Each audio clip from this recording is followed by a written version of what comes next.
Hi guys, my name is Nonima Tigela. Welcome to my YouTube channel. So today I want us to talk about the affidavit that pretended to be a verdict. Do you remember when Mgomezulu forced, I don't know, Gininda to read his own affidavit, and it was exclusive, guys.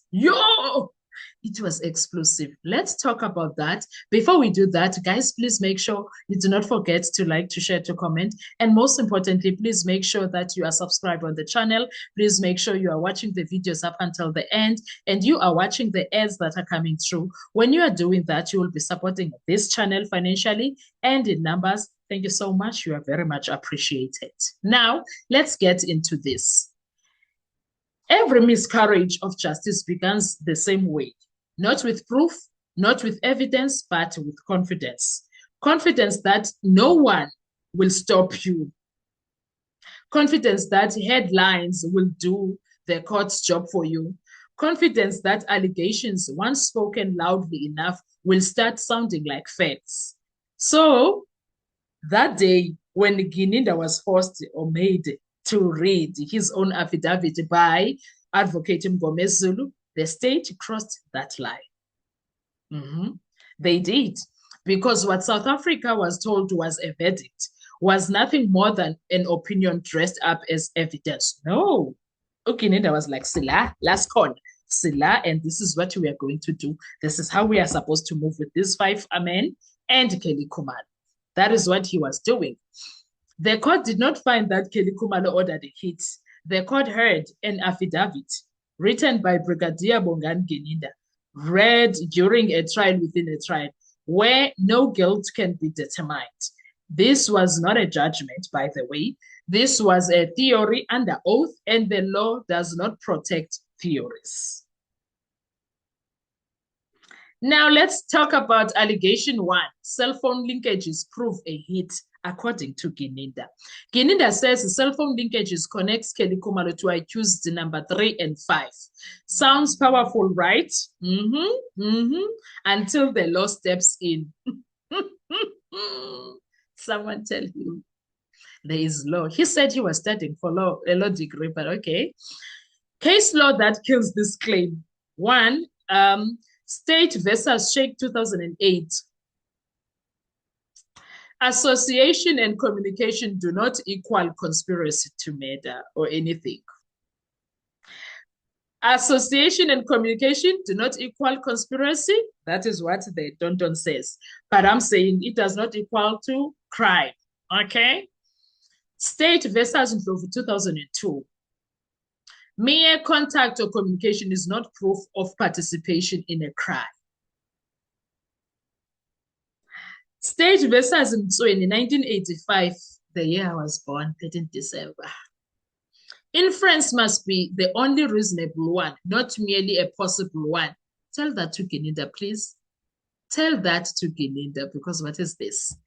Anyway, the affidavit never proves who initiated contact, who was discussed, whether phones were shared, whether communication was criminal. Contact can't be contract killing. No, it can't. Allegation number 2. Undisclosed phone numbers is equal to guilt. Gininda claims Kelly had 4 numbers she did not disclose.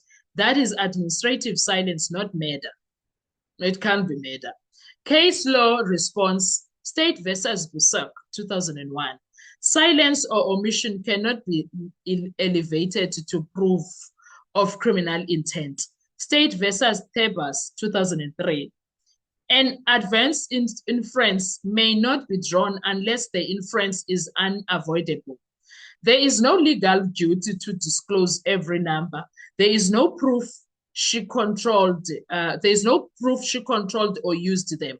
There is no proof they were criminally deployed. Nothing. Allegation number 3. The cash photo proves payment. This is where the affidavit collapses into speculation. Some photo name was found in Kelly Khumalo's phone, apparently also in Longwetwala's phone. I don't know why he's not a suspect, if Kelly Khumalo is a suspect. And also on accused number 3's phone, he is a suspect alone. Kelly Khumalo is not a suspect because Kelly Khumalo was never arrested. Nothing like that. But there was a photo. So it's same photo, same bag, same position. Sounds dramatic, right? Legally worthless without authentication. Until they were supposed to prove that the bag came from Kelly Khumalo's phone, sent to Longwe, and then sent to accused number 3.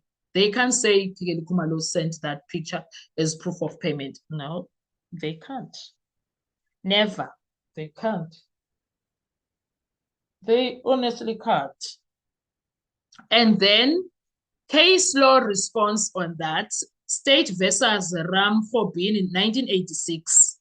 Photographic evidence without provenance carries little probative value. State versus Ndlovu 2002. Electronic evidence must be authenticated and contextualized. What was the context here? State versus Brown 2015. Speculation dressed as inference is inadmissible. Can someone send this to Kelly Khumalo? No metadata, no original device verification, no chain of custody, no proof of timing or purpose. A picture without context is not evidence. It's decoration. Allegation number 4. He hated him and wanted him gone. Ukininda is a gossip. This is classic character assassination, not legal proof. Case law response. State versus D, 1991. Bad character is not proof of guilty, just like the accused. State versus M, 2006. Courts must guard against emotional reasoning, replacing proof. State versus Reddy, 1996. Motive alone does not establish intent or participation. Now, relationship conflict equal to no. Murder conspiracy? Emotional language? Criminal instruction? No, can't be. Regretful texts? Hit order? No, doesn't even mean that. This is propensity reasoning, and courts hate it. You can't use such. You can't. Allegation number 5. She didn't call emergency services. Trauma does not follow a script. Case law response, State versus Yelani, 1989. Post-event conduct must be treated with extreme caution. Yes, we question Uguti. Why did he call everybody else but not police or even an ambulance? Do you understand? State versus Chabalala, 2003. Behavior after a crime does not establish prior intent. Panic response vary. Shock response vary. Cultural response vary. Failure to call emergency services is not an element of murder. Okay, allegation number 6, cleansing guilty. This is one of the most constitutionally dangerous claims. Case law response, State versus Makwanyane, 1995. Court must respect cultural practices unless directly criminal. Prince versus President, Cape Law Society, 2002. Cultural or spiritual conduct cannot be criminalized by inference. Using cultural practice as evidence of guilt borders on constitutional violation. Allegation number 7. The confession implicates her. This is the state's biggest gamble and its biggest weakness. Case law response, State versus Zuma, 1995. Confessions must be voluntarily, lawfully, and reliable. State versus Tandwa, 2008. An inadmissible confession poisons derivative evidence. State versus Molimi, 2008. A confession cannot be used to bootstrap weak evidence. If the confession falls, everything built on it collapses with it. The real truth, this affidavit does not prove a hit. It exposes investigative bias, inference inflation, narrative-driven policing, a state arguing instead of proving. This was not evidence leading the prosecution. This was a prosecution leading the evidence. Final line, deliver it. Okay, let's talk about the final part of it all. South Africans were told the court had Kelly Khumalo ordered a hit. What the court actually heard was a man explaining why he believes she did it. And belief, even so, is not proof. It's not proof. So Ukeninda tried, Shem. He tried, but please, sir, do the right thing.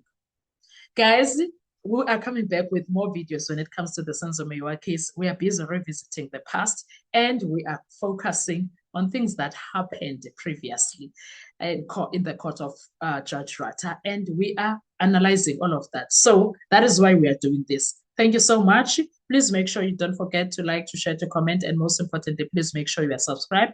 I will see you on our next video. Drop your comments in the comment section. Drop your views. Bye-bye.